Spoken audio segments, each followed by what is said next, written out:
Il y a environ 7 mois de ça, je rentrais à Clermont-Ferrand chez mes parents après avoir vécu, un peu plus d'1 an à l'étranger, 1 an en Angleterre et quelques mois en Asie.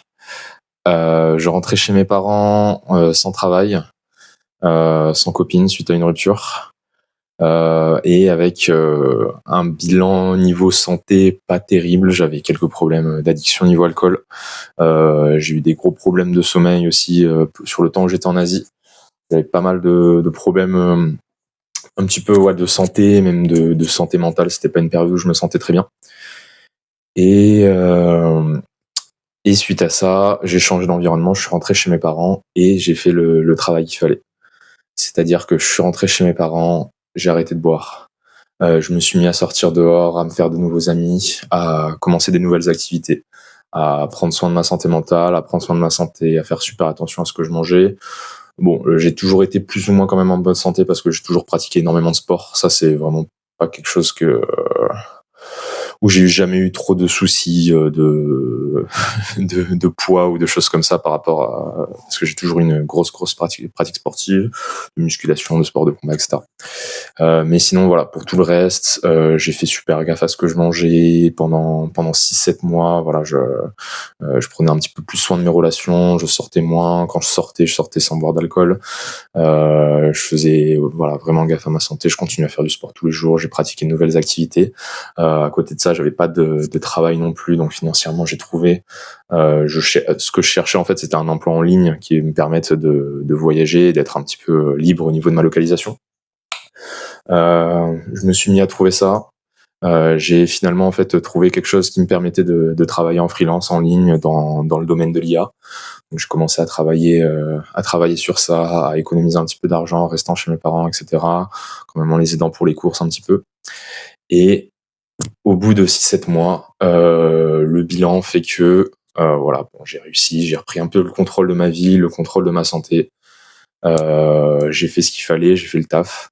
Ma santé mentale va mieux, ma santé va mieux, je suis plus heureux, même alors qu'à Clermont-Ferrand, c'est pas l'endroit où il y a le plus de trucs à faire, etc. Et même cette période qui était censée vraiment être une période de transition pour moi, en fait, a été une période mais super heureuse parce que pendant tout le long, j'ai été sur une pente, une trajectoire ascendante en fait. Et je pense que c'est un petit peu ça aussi le secret du bonheur, c'est de voir qu'on est sur la bonne voie et d'être sur une trajectoire ascendante. Et du coup, même pendant cette période qu'aurait pas dû être la période la plus incroyable de ma vie, ça a été quand même une très très bonne période parce que justement j'étais sur cette trajectoire, je savais que j'étais sur la bonne voie. Et du coup, 6-7 mois plus tard, je me dis bon ben voilà, j'ai réussi, j'ai fait ce qu'il fallait, j'ai un job en ligne, je suis en bonne santé, etc. Et mon rêve en fait, c'était de partir vivre à Bali parce que j'adore Bali, j'adore cet endroit. Il y a vraiment tout ce que je veux là-bas. J'adore le surf, j'adore pouvoir le rythme de l'île, pouvoir se déplacer en scooter, les salles de sport là-bas qui sont juste incroyables. J'y ai vécu un petit peu, pas sur du long terme, mais j'y étais resté 2 mois la dernière fois et vraiment j'avais adoré. J'avais vraiment adoré Bali. Et du coup, voilà, mon rêve, c'était, mais depuis longtemps, c'était d'y retourner et vraiment de vivre là-bas. Et du coup, voilà, il y a 3 semaines de ça, je prends mon billet pour le 18 juin et je me lance et je commence à préparer mon départ. Et je me dis, voilà, bah, je vais vivre là-bas. Je commence à regarder un peu les visas pour pouvoir rester 6 mois sans forcément quitter le territoire et faire des visa runs, etc. Et je me dis, bon ben voilà, 6-7 mois, ça a pris de ta vie, j'ai fait des efforts, j'ai fait les efforts sur ma santé mentale, sur mes finances. Et voilà, j'ai fait ce que je peux et maintenant je vais réaliser mon rêve et je vais partir vers Bali. Euh, il y a 2 semaines, juste après avoir pris mon billet, bien sûr pas remboursable, sans assurance, etc. Il y a 2 semaines, je tombe malade, je trouve un ganglion au niveau de mon aine gauche. Donc au départ, ça me fait un petit peu mal, j'ai un petit peu de fièvre, etc. Le lendemain, énormément de fièvre, grosse douleur. On part aux urgences.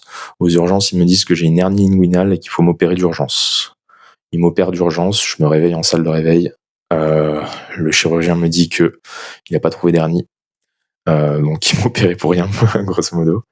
Et en plus, bon, c'est une grosse opération parce qu'ils ont quand même cherché une hernie, quoi. Donc ils m'ont opéré comme si j'avais une hernie, pas juste comme si j'avais un ganglion. Et voilà, et je passe des jours horribles à l'hôpital sans savoir ce que j'ai, avec les douleurs de l'opération, le contre-coup de l'anesthésie, plus en fait une infection qui se propage tout au long de mon aine et de ma jambe et qui commence à immobiliser ma jambe. Et ce qui fait que je ne peux plus marcher, je peux difficilement même me mettre assis pendant plusieurs jours sans qu'ils sachent forcément ce que j'ai. Donc je dors pas de la nuit, j'ai des douleurs vraiment qui sont très très très difficiles à supporter. Et après, bon, je suis quelqu'un qui a vraiment la phobie de tout ce qui est médical de base, donc vraiment, juste pour moi, me faire opérer, c'était déjà ultra stressant. Je m'étais fait opérer une fois dans ma vie, j'avais détesté ça, j'avais pas pu dormir pendant des semaines après, c'était vraiment traumatisant comme expérience. Donc là, c'était déjà une plus grosse opération.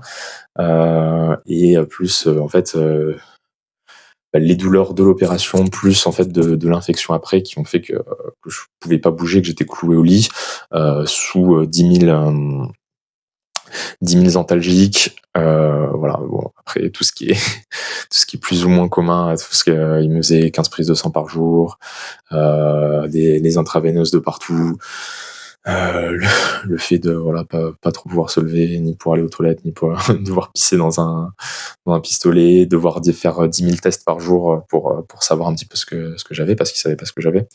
Au début, beaucoup de stress par rapport à ça, puisqu'ils cherchaient des trucs beaucoup plus graves au début, genre des cancers, etc. Ils ont fait passer plusieurs scanners pour vérifier mes ganglions, si j'avais pas voilà, des cancers.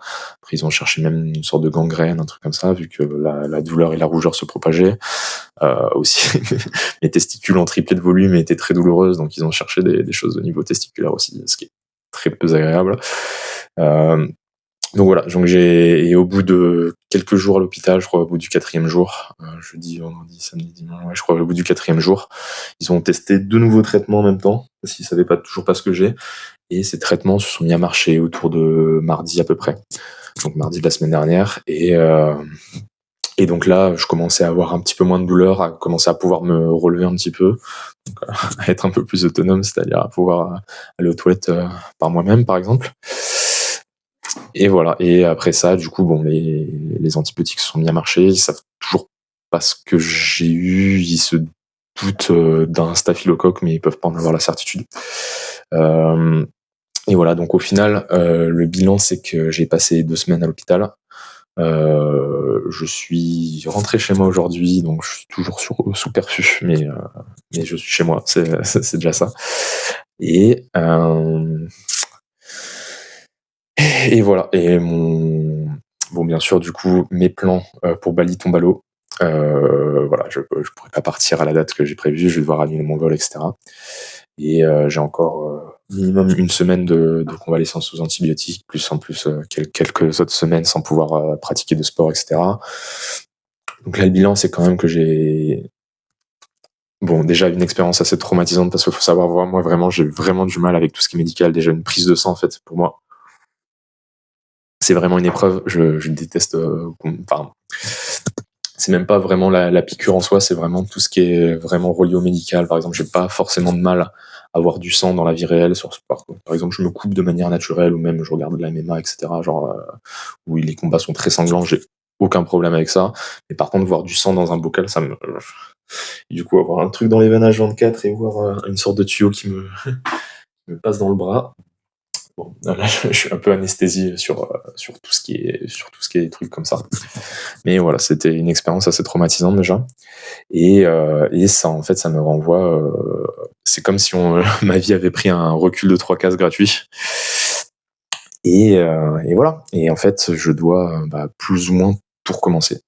Enfin, tout recommencer. C'est-à-dire que là, bon, je suis sorti de l'hôpital, j'ai encore pas mal de semaines de convalescence à faire sans faire de sport, sans faire d'activité, sans faire grand-chose, on va dire. J'ai perdu 10 kilos.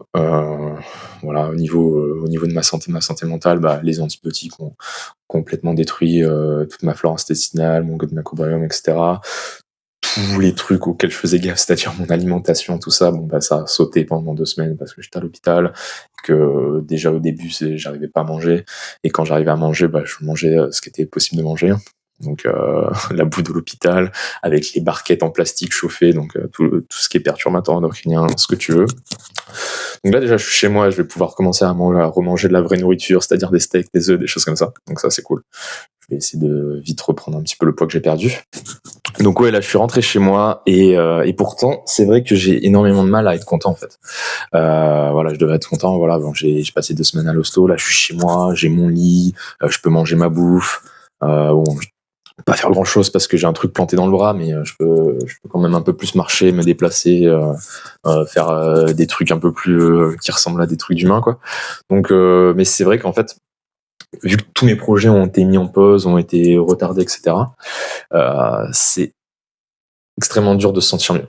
Et en fait, la leçon que je voulais en tirer, en fait, je pense que c'est une grosse partie de la vie, c'est être capable, en fait, de voir tous ces projets détruits, de tout ce qu'on a construit, en fait, pendant des mois, pendant plusieurs mois, etc., de se dire que tout ce qu'on a fait, de le voir détruire sous nos yeux, et d'être capable de se dire, ok, pas grave, je vais tout recommencer. Et je pense que ça, c'est à partir du moment où on obtient vraiment cette compétence, la compétence de vraiment être capable de se dire de voir le travail de notre travail se faire détruire devant nos yeux et d'être capable de se dire c'est quoi, pas grave, ça, j'ai perdu du temps, ok, mais je vais tout recommencer, je vais me remettre, voilà, je vais essayer de guérir tranquillement, je vais me remettre tranquille à faire du sport. Tant pis, j'ai perdu 500 balles un billet d'avion. Je vais peut-être taffer un peu plus cette semaine. Je vais peut-être là, je reprends le travail. Je vais peut-être taffer un peu plus pour pouvoir rembourser mon billet d'avion. Je le reprendrai peut-être en septembre. Peut-être en septembre, c'est possible de partir et de se dire voilà, ok, j'ai perdu 3 mois de ma vie, peut-être un truc comme ça. J'ai pris un sacré coup en arrière, mais voilà, je vais tout recommencer. Et et je pense que c'est important en fait d'être capable de faire ça parce que on peut très vite en fait tomber dans la fatalité, surtout quand je pense que pour un homme c'est très important de réussir à prendre la responsabilité un petit peu de tout ce qui nous arrive. Et quand il arrive des choses un petit peu comme ça qu'on peut pas vraiment contrôler, c'est assez dur de prendre la responsabilité parce que c'est dur en fait de voir ce qu'on a fait mal, tu vois. Alors forcément en fait il y a des choses que j'aurais pu mieux faire, peut-être des choses, je veux dire, mais c'est très important parce qu'en fait, ce qui est horrible, c'est la fatalité parce que c'est quelque chose que tu peux pas changer et c'est comme ça que tu deviens un petit peu nihiliste, dépressif, etc. Et, euh, et je pense que voilà, c'est important de prendre la responsabilité de tout ce qui t'arrive, même si c'est pas ta faute, et de se dire, ouais, ok, c'est un gros pas en arrière, c'est pas de bol, euh, ça contrecarre mes plans, mais c'est pas grave, je continue, je vais tout recommencer. Et je pense que voilà, genre être capable de tout recommencer sans se poser de questions, de continuer, de pas abandonner. Je pense que c'est vraiment quelque chose d'essentiel pour la santé mentale, en tout cas des hommes, parce que en fait personne va venir nous sauver, personne va faire le travail à notre place, même quand il nous arrive quelque chose qui est inattendu, qu'on peut pas prévoir, qui est même pas forcément de notre faute, bah, ça change rien en fait. Ça change rien, personne va nous sauver, personne va faire le boulot à notre place, personne va avoir de la pitié pour nous. Personne va se dire oh le pauvre, regarde, il lui est arrivé ça, bon ok, vas-y, je vais l'aider. Personne va faire ça. Donc voilà, faut juste le faire nous-mêmes, faut juste juste tout recommencer. Mais c'est pas grave, faut tout recommencer.